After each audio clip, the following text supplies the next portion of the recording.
Hello everyone! The clip you're about to hear is from one of our exclusive Patreon episodes on a recent horror release, and just like all of our other episodes, it might include major spoilers for said horror release, so don't listen to it if you haven't already seen it. You've officially been warned. And if you'd like to hear the full episode, just head on over to patreon.com/horrorqueers and subscribe today. Without further ado, here is your exclusive Patreon clip.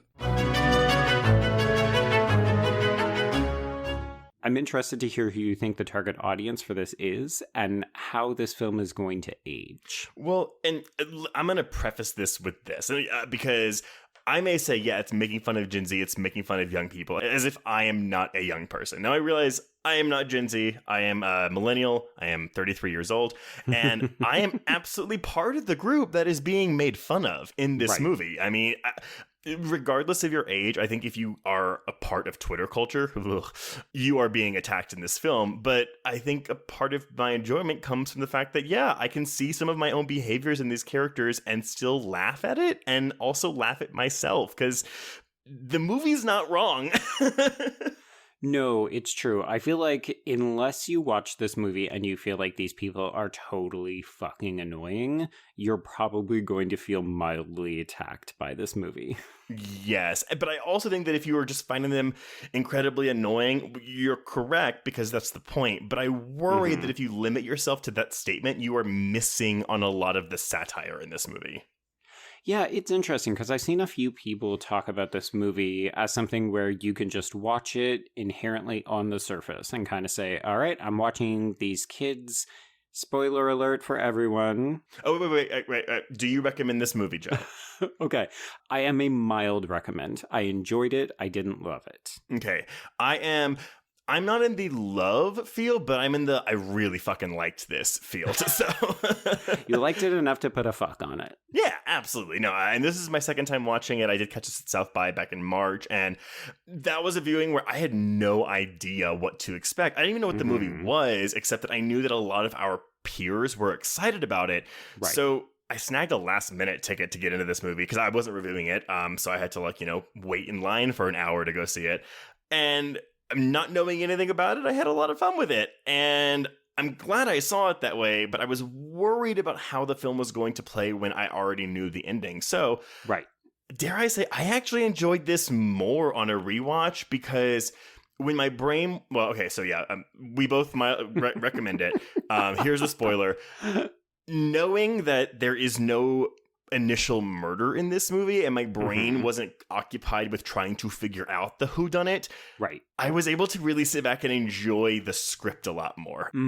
Yeah, because this is a very acerbic, very witty, very dialogue heavy movie in ways that I think some people may have left the theater feeling unsatisfied. And I know that you tried to preemptively caution folks that this is not a slasher, which of course the marketing makes it seem like it is because they're trying to get them butts in seats. But at the end of the day, yeah, this is very firmly a whodunit. And of course, at the end of the day, it's not even really that because it's more like a they dumb stupid done it. This movie is a personification of Twitter culture to me. Like, every character in this movie, I'm like, oh, I know that one. I know that one. I know that one.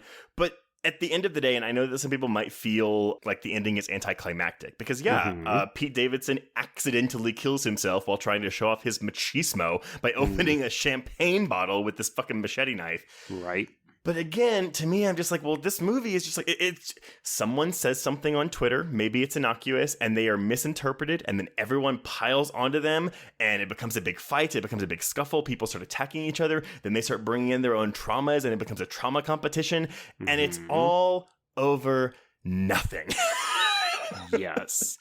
So taking a step back, because I realize that you and I talk about Twitter quite a lot on these episodes, to the point where I think we've actually had offline conversations about whether we're doing it too often. And I wonder, does this movie make sense to people who are not engaged heavily in social media, or does it just play differently?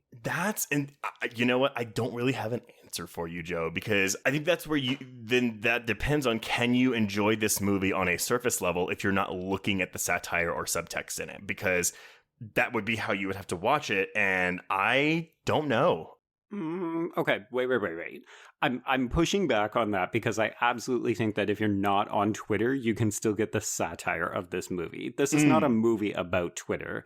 This is a movie about false friends and how people don't trust each other. But like at the end of the day, there's nothing about this movie that is inherently tied into social media except for the early parts of the film when they're all on their phones.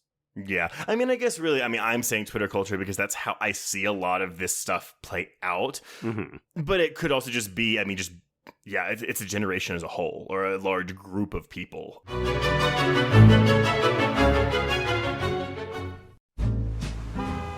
Atlas Avenue. A long stretch of road that encompasses everything the city of Kennett Heights has to offer. Neon lights, traffic, crime, the hustle and bustle of everyday life, and the craziest of characters. My office was above it all. My name is James Locke, and I'm a PI. Hello, Mr. J. How the hell you doing today? Good, Edith.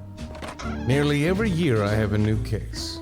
New people to meet, new clues to discover, and new problems to solve. But I do it the old-fashioned way. No technology. Nothing post-1950. Hell, I don't even listen to podcasts, but you should.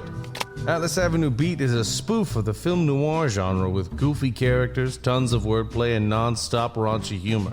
There's also 3 whole seasons out right now with more on the way. Just search for Atlas Avenue Beat wherever you listen to podcasts or visit us online at bloody.fm.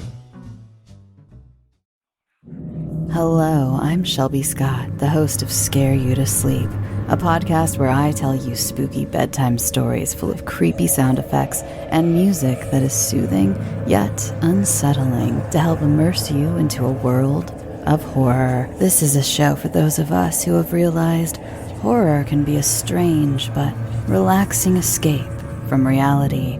Speaking of escapes, sometimes I lead you through guided nightmares, like a guided meditation, but instead of flowery meadows, I take you on a journey through your own personal nightmare.